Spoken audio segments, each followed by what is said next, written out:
Hello, Aries, and welcome to your January 2025 tarot card reading, and Happy New Year to all of you. If you're interested in booking a private session with me, I will put all the information down in the description box and the pinned comment thread down below on how to do that. So let's get started, Aries. What is it that you need to know for January? Okay, sacrifice. This card is not surprising given the astrological environment, okay? We have the North Node in January leaving Aries. South Node will leave Libra. That North Node will go from Aries into Pisces, and as it does so, it's going to come into immediate contact with Neptune. And Neptune is kind of that planet where sometimes there's loss, sometimes we have to give something up, we have to kind of detach from certain ideas and certain beliefs, and we need to kind of move on. And I feel like we're all being called to do that. So it's not just Aries, but I think it's maybe a little bit more prominent for Aries given the fact that we have the North Node leaving your sign. And you're being called to let something go. And it's probably something bigger than you think or than you realize. It may not be easy either. I'm not suggesting that this is going to be a really hard month. I think there is going to be kind of a sweet release, if you will, but it is going to be like an important thing, I think. We have a card that says your hard work is paying off. So a lot of the effort that you've been putting into things, your projects, your work, your relationships, seems like this is going to be a month where you turn a corner and you start to see some relief from things. You start to see some results, some benefits, and it's going to be very validating that you're like, yes, okay, I am on the right track. This goes hand in hand with the sacrifice. As something goes out, something new can come in. And I feel like with this hard work is paying off, you've kind of reached a certain level, which means that you're not going to need certain things anymore. You're not going to need certain people. You're not going to need certain places or things, so it's a really good time to let go as much as we possibly can. It is Capricorn season, okay, and Capricorn is ruled by Saturn, and Saturn is very much about endings. So Capricorn season, we have to kind of just accept that there are often endings that occur during this time. Okay, Aries. Beautiful start to this tarot reading. Okay. So I like the swift motion of the Eight of Wands because I feel like that's a little bit more your speed. Things are moving along in the right direction. Not a lot of interruptions, not a lot of detours, not a lot of anything else, just straight shot. So wherever you're at and wherever your goals are, it is a straight line, at least in the beginning of January, and you are just plugging along, going. The Eight of Wands definitely feels like Energizer Bunny type of energy. So, and not to mention, okay, when we do have the North Node come into Pisces, that South Node comes into Virgo, and I think that Virgo energy really starts to kind of force us into that day-to-day, and we can kind of have that, that mindset of making sure that our machine is very well oiled and that all the little pieces and all the little gears and all the little mechanisms are working perfectly so that we can have a smooth ride. And it seems to be working out pretty well for you as it goes straight into the Ace of Cups. And like, this is absolutely what's leading you to something good, something great, right? The payoff, if you will, your hard work is paying off. I feel like that Ace of Cups comes with a lot of hope. There's a lot of gratitude and appreciation. It's just kind of an overall good emotional state. And it feels like you found some type of a groove. Now there might be something good coming in from the outside, right? From the outside coming in, there might be a gift or an offering, but it's not necessarily the most material thing as a cup. It's more something that really speaks to your emotional well-being, okay? So the offering might not be the big payout that you were looking for at your work, or the big, pay bump. It may not be the love of your life necessarily entering, but it does feel like it's rife with possibility. Feels like, there's an installation of hope a little bit going on there, but also there is a lot of gratitude and appreciation for what is as well. That Ace of Cups certainly is going to lead somewhere, okay? It's funny how we immediately have this Five of Wands, though, which is really contradictory to these first two cards. This one feels chaotic, all over the place, lots of different people involved, competitive, kind of aggressive. There's a lot of different ideas, a lot of different wands going in all different types of directions. There's not a lot of linear energy here. And it feels as though, for the sake of the straight path, you're going to have to deal with the fallout. That the Ace of Cups, as it is something that you want, as it is something that you are going to leap into, or that you're going to accept in your life, that this is going to come with, I feel what I really want to say is like chaos of change, and that there is going to be, there are going to be ripples that are caused when you accept this Ace of Cups. Either people aren't going to like it, or there are just a lot of things you have to do to make room for it, right? Because we've got the Sacrifice card. This might be the kind of the effects of what happens when a sacrifice is made. It's kind of like throwing a stone at a hornet's nest. It's like, ooh, all these things start happening. There's a lot of activity now, and it's like, but there's no doubt that you're on the right track. Right? So this is a time where you're going to have to really reaffirm to yourself, like, yes, this is right. Yes, this is what I want. This is where we're going. This is what we're doing.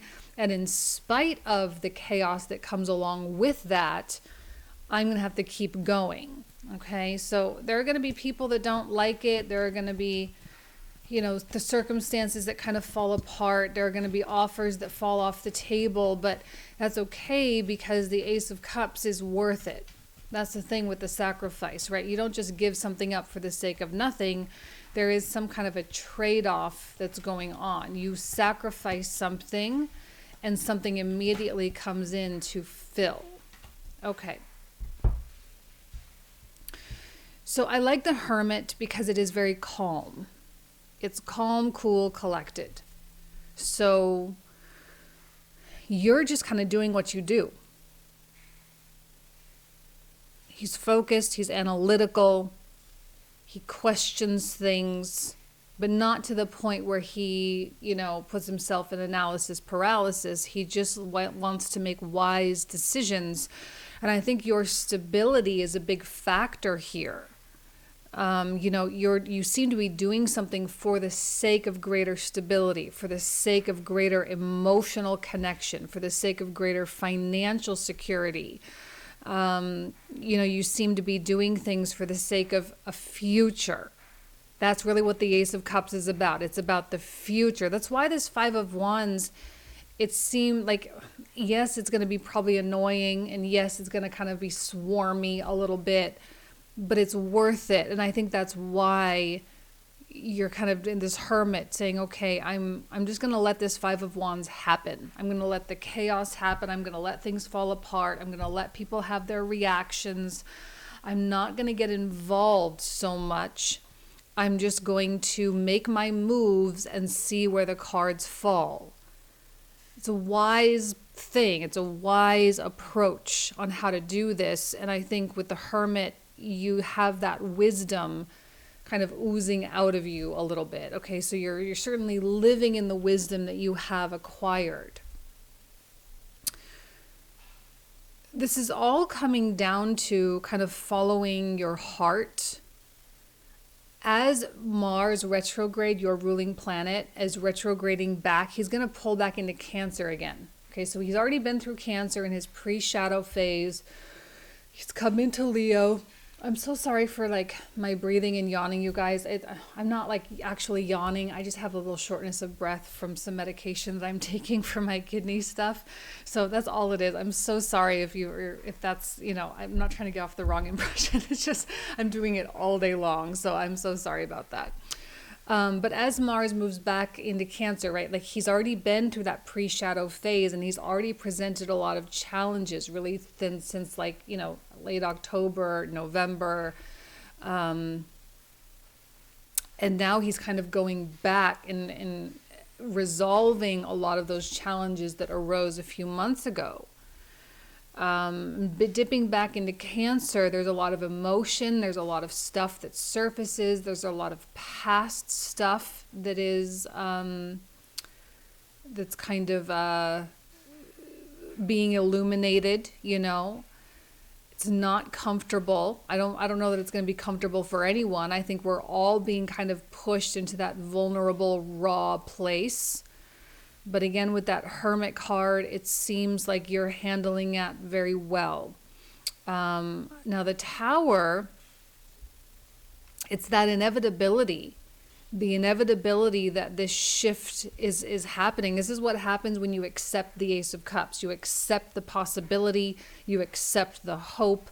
You accept, you know, whatever the universe is really offering you here, and you tap into that gratitude and appreciation. That's when things really start to crumble. The obsolete. This is the real like effects of the sacrifice, right? Because you are taking your hands off the wheel here, and you're saying, okay, I'm willing to pay the price of my old life for the sake of my new one. I'm willing to do that. And it's bold. And I don't think you were talking about, well, I mean, I mentioned like little steps here with the Eight of Wands. That's more on a daily basis. But I actually think in the grand scheme, like if we zoomed out a little bit, Aries, you're probably making some big moves right now.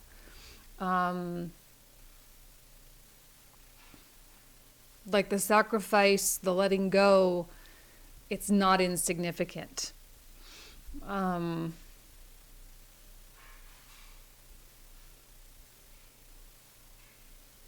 just like, I feel like these two are really connected here. January might have its ups and downs, but you do seem to remain quite calm throughout all of it. The Tower feels like an internal and external thing. Internally, you are completely letting go of all the fears that have been intact for a really long time. And externally, because you're letting go of the fears, externally, the path is clearing. So for the first time in a long time, it feels like you have a straight shot ahead of you. It doesn't feel like you have all these obstructions. It doesn't feel like these obstacles are going to be a problem. It feels like you very much can just walk forward now, although lighter. You're walking forward lighter and with less, but it is for the sake of ultimately coming up with more, or acquiring more, or achieving more. This feels like a reboot or a reset, like we're rebooting the whole system here for Aries, starting fresh.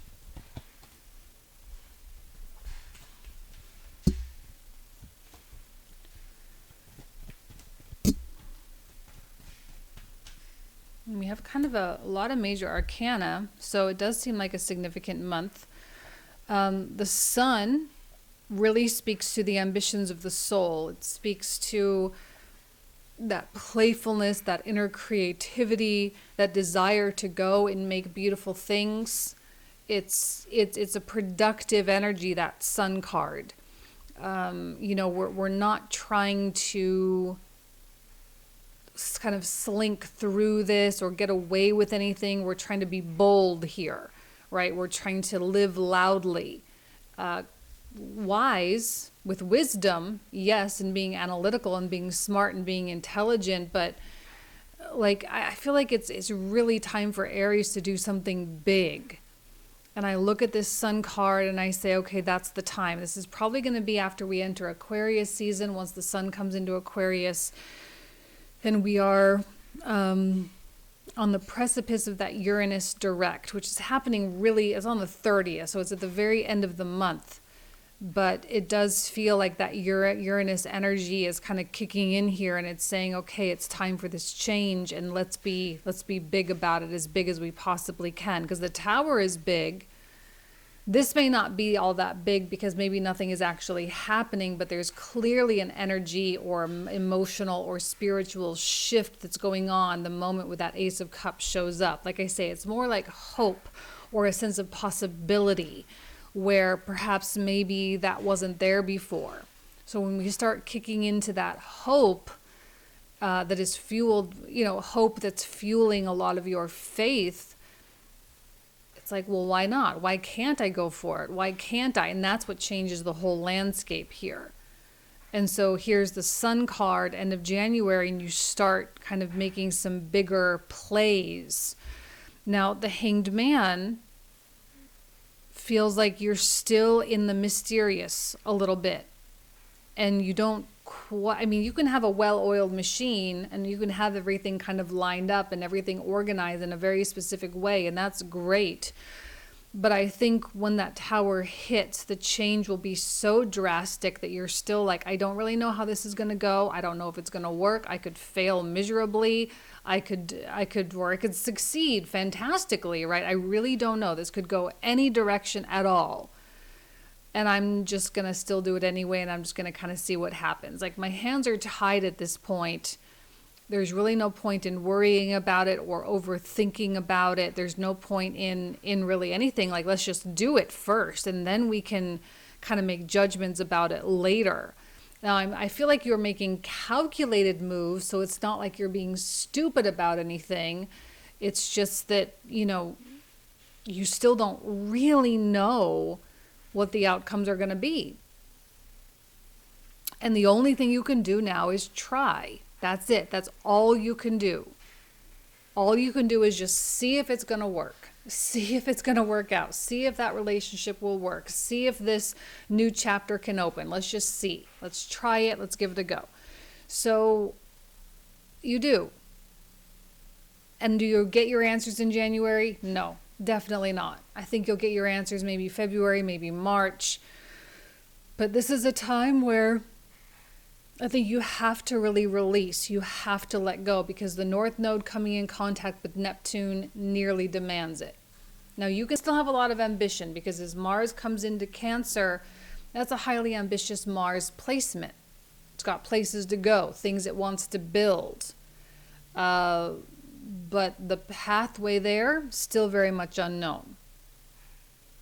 So the Ten of Swords, like I say, your new life is going to cost you your old one. And I'm not like trying to be profound or anything. That's a very common, a statement that you'll probably see on social media all over the place. But that's very much the vibe here. It's like, this is your old life. You have to lay it down on the table. You have to sacrifice it. If you ever want your new life to come to fruition, you have to be willing to kill it off. Okay, with that Ten of Swords. You have to let it crumble and fall apart. You have to deal with the chaos. You have to deal with all of this. And I know in your heart of hearts you know that, because the Hermit is not dumb, right? The Hermit knows and understands the consequences of all these actions and all these moves and all this energetic shift. He understands the difference there. He understands that if today he wakes up and does one thing that is bigger and bolder than normal, then the whole landscape of the following day can change. So you seem to be willing to lay it down. Like, you put it down and just let it die off. There does seem to be something that you're fed up with. You're fed up with it. You're tired of it. And it has been weighing weighing heavy on you. And it is time for you to finally actualize these results, Aries. It really is. Your hard work is paying off. As long as you let it. Are you going to let it pay off? That's the big question. Because I think a lot of people might really not let it. They're going to try to cling to the old and try to cling to kind of have their cake and eat it too. They want their new life, but they don't really want to give up their old one yet. So they're going to be just kind of stuck in between, and they're going to continue to feel stagnant and continue to feel like things are not moving forward. They're going to stay stuck. They're going to have their creative blocks. They're not going to have the flow that we would like to have. And that's only because they are unwilling to completely let some aspect of themselves die off entirely. Okay, so this is like I say, this is not small. This is not just some little like normal month where we're going through. I think this is a time where you really hunker down and you say, this is unacceptable and this has to change, and you change it. And then you're set free. Okay? I think it's a beautiful thing. So let's pull out the clarifiers. I have a feeling we're going to get a lot more information here. So if you want to join for the comprehensive, okay, we're going to pull out 27 new cards. We're going to talk for like 25 to 30 more minutes. So it's like a whole second reading. So if you want to join for that, you are more than welcome. The link is in the description box in the comment thread down below. We'll see what else comes out. Starting with the Eight of Wands. What else does Aries need to know for the Eight of Wands? Wheel of Fortune, beautiful. The Moon, more questions and death. A lot of major arcana for that Eight of Wands. So, oops, sorry, hold on. Page of Swords. Four of Coins. Eight of Coins. It's what you've been working for. Knight of Swords. Page of Cups. Seven of Coins. Okay, a lot of people there. Now for the Hermit, the World, Strength, and Page of Coins. A lot of major arcana to clarify that major arcana. And another Hermit card. Knight of Coins. The Fool. Ooh, beautiful Eight of Wands. See, exactly. That movement goes hand in hand with the Tower. Love it. Okay. Ten of Wands. I'm sorry. Ten of Swords, excuse me. Three of Wands. The Emperor, the Aries card. Five of Coins. Nine of Cups. Three of Cups. King of Cups. Ten of Cups and Page of Wands. All right, Aries, this is where we're going to pick up in the comprehensive. So if you want to join, you are more than welcome. Thank you all so much. I hope you have a lovely January, and I'll talk to you soon. Take care.